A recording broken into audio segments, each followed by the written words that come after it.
sendiri sampai abad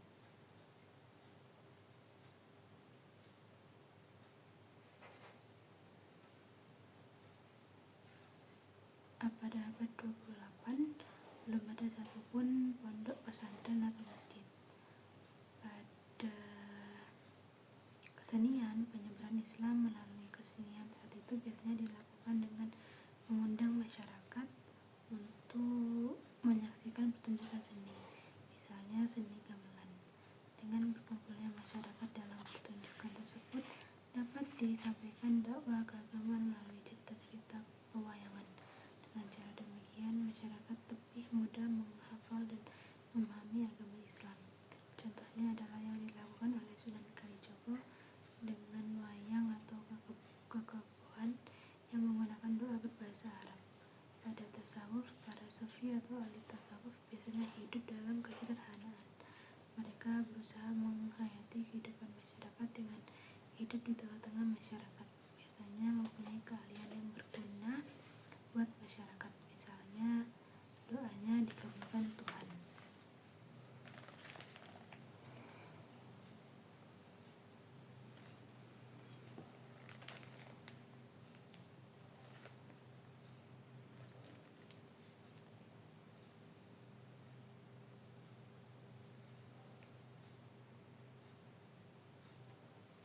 Mereka aktif menghayati agama Islam dan suka mengajarkan kebaikan sesuai dengan ajaran Islam yang disesuaikan dengan kondisi, alam pikiran dan budaya masyarakat. Kemudian terdapat pula peranan Bali dan Belanda dalam pengembangan Islam di Banyuwangi. Terdiri dari kekuatan dan pertahanan Bali terhadap kepercayaan lama, yakni Banyuwangi merupakan Belambangan Timur yang berdekatan dengan Bali. Balilah yang selalu mempertahankan dan membantu Belambangan. Pergerakan Mataram ke Belambangan lebih menjurus kepada penjajahan, yakni penghancuran, pengrusakan, pembakaran.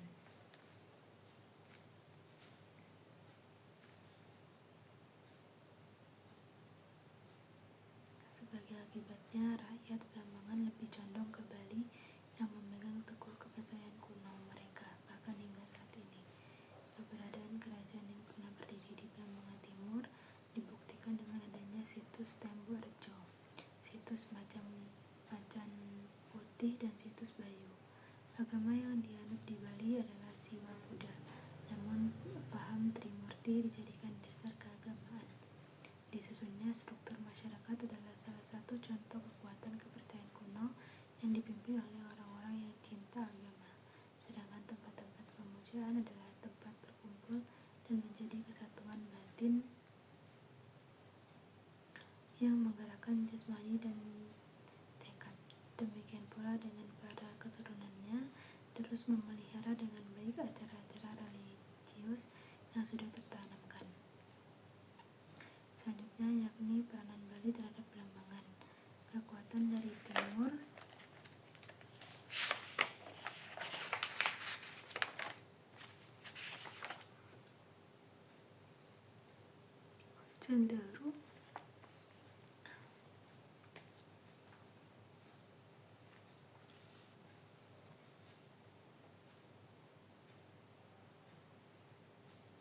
cenderung mempertahankan suatu kepercayaan kuno, yaitu Hindu-Buddha, dan juga kepercayaan Jawa kuno termasuk Belambangan dan Banyuwangi yang berada di ujung timur Belambangan. Dari fakta sejarah, Islam cukup sulit untuk masuk ke Belambangan, apalagi menuju Belambangan Timur. Yang bisa masuk hanyalah individu-individu atau kelompok-kelompok yang satu persatu bisa bubar karena tidak ada kawan dan lingkungannya bukan Islam.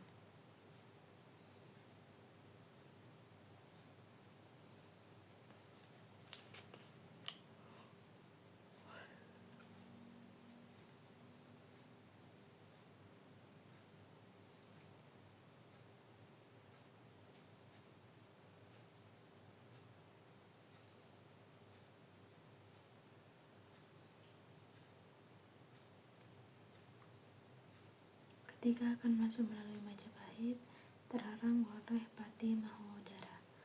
ketika Demak menggempur Panarukan tahun 1546 Masehi, Sultan Trenggono meninggal. Pada zaman Mataram terbentur oleh Bali, pada waktu Bali dipegang oleh Raja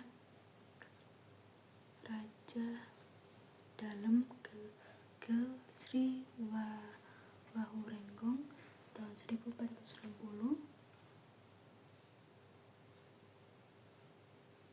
sampai 1550 Masehi.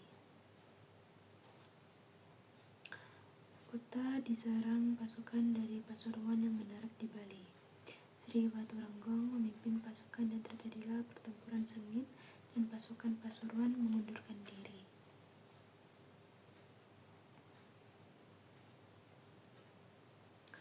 Raja Gelgel kembali ke kerajaan, sedangkan Pasek Gelgel diangkat menjadi Bandesa Bandung.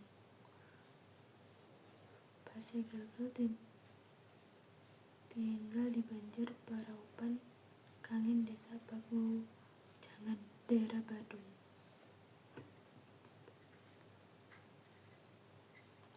Menurut Babet Pasek oleh Jero Mangku Gede Ketut Subandi tahun 2003 halaman 254. Wahurenggong ingin memperistri Satudewa Ayumas, putri Dalem Blambangan. Namun lamarannya ditolak sehingga Blambangan diserang. Pada tahun 1489 Masehi, pasukan Bali diberangkatkan dan dipimpin oleh panglima pasukan Gelgel yang bernama Kyai Wularan.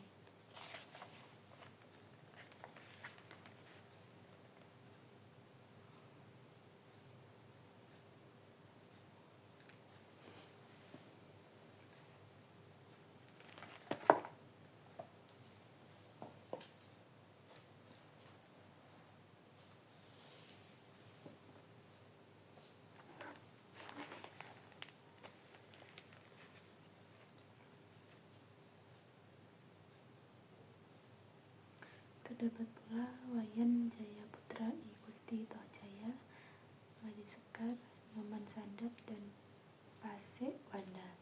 Dalam serangan tersebut, Blambangan dapat ditaklukkan dan sebagian pasukan tinggal di Blambangan, diantaranya Pasek Wanda.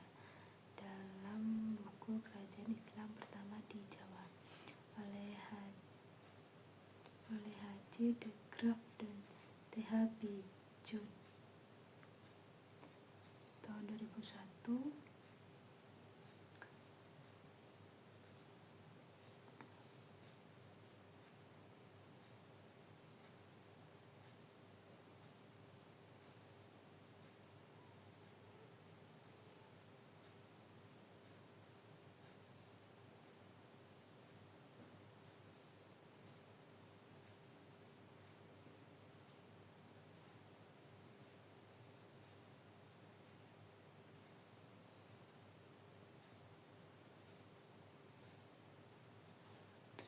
ketiga. Sejarah Blambangan pada abad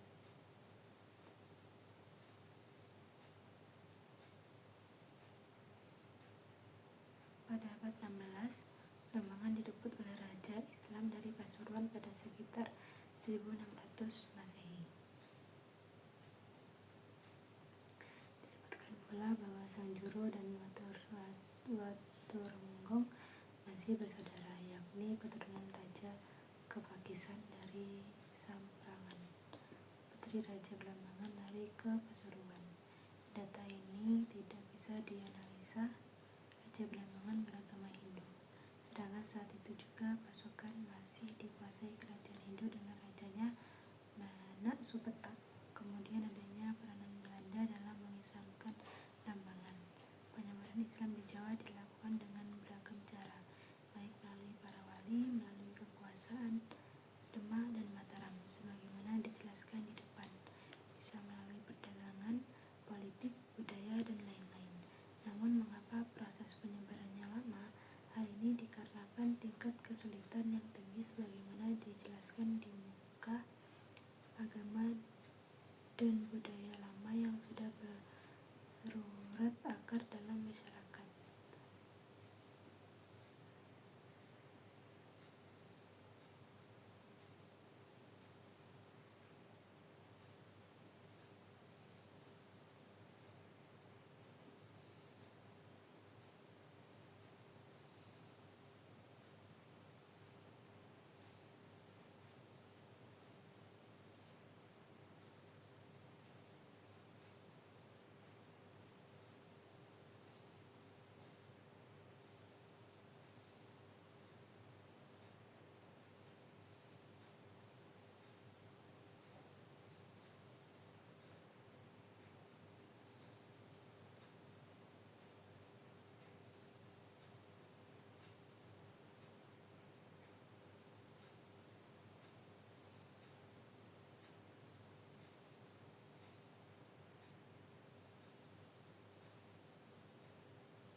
yang paling penting adalah ternyata penguasaan wilayah oleh kerajaan Islam bukan semata-mata ditunjukkan sebagai sarana penyebaran Islam, namun lebih kepada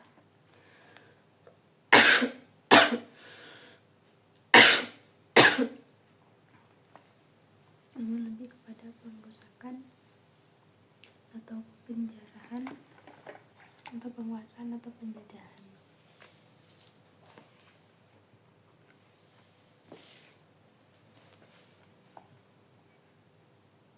Bahkan antar umat Islam sendiri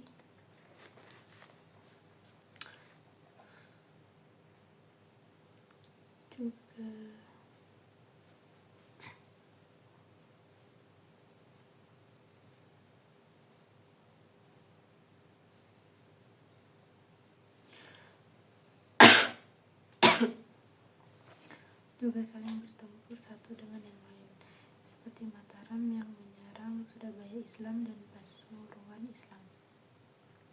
Belanda yang menghadapi kekuatan dan politik di Belambangan sudah melakukan penelitian dan mencatat perkembangan politik di Jawa sejak 1619 Masehi.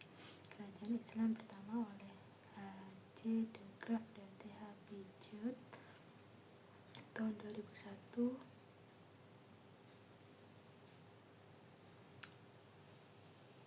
27/4 Belambangan pada Paruh pertama abad 27 direbutnya ujung timur Jawa oleh Sultan Agung. Dengan demikian Belanda mengharapkan untuk segera menguasai Belambangan.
Kemudian dalam bab buku ini terdapat tokoh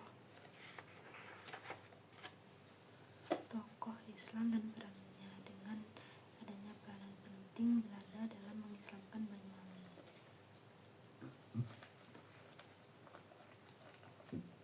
yakni melalui perang yang menyebabkan sekitar 60.000 orang dari 65.000 penduduk Bayu terbunuh dalam perang Bayu.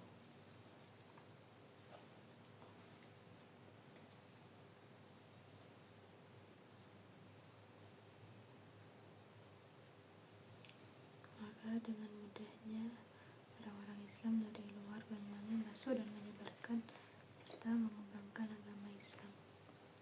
Di antara orang Islam tersebut adalah Syekh Abdurrahim Bauzir yang hidup sezaman dengan R.T. Pringgokusumo atau Bupati Banyuwangi antara tahun 1897 sampai 1881. Kemudian Kiai Haji Abdul Basar di daerah Genteng serta Kiai Haji Hasan desa Kalipuro. Adanya kubu-kubu pertahanan, misalnya di Langgar Guru Alim Garg, Kiai Haji Raden Abbas Tukung di Sempu, Kiai Haji Khalil di Jangaan, Kiai Haji Saleh di Lateng, Kiai Haji Harun Abdullah di Tukang Kayu, Kiai Haji Wahab di Penetaban, Kiai Abdullah di Pakis, Kiai Haji Syafaat di Blok Agung, Kiai Haji Rofi Syafi'i di Cemoro dan Kiai Haji Abdullah Fakih di Cemoro.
Ada pula peristiwa Bedewang, yaitu perlawanan rakyat Bedewang, Kecamatan Songken, Banyuwangi terhadap kolonial Belanda. Akibat pungutan pajak yang memberatkan rakyat, Kiai Haji Abdullah Fakih dari Cemoro mempelopori perjuangan tersebut. Peristiwa baku hantam dengan pasukan keamanan Belanda akhirnya terkenal dengan sebutan Gerakan Bedewang. Kiai Cemoro bersama sejumlah tokoh masyarakat setempat ditangkap dan dipenjara akibat peristiwa tersebut.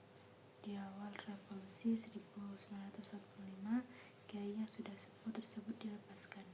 Ikut pula pejuang tokoh-tokoh tasawuf, yakni tokoh-tokoh yang oleh orang awam tidak dimasukkan ke dalam kategori kiai, karena diam namun penuh karomah dan disebut wali Allah, misalnya Wali Qadir, Daud, Sokon, Mbah Mas Saleh, serta Haji Jen atau Buyut Serki.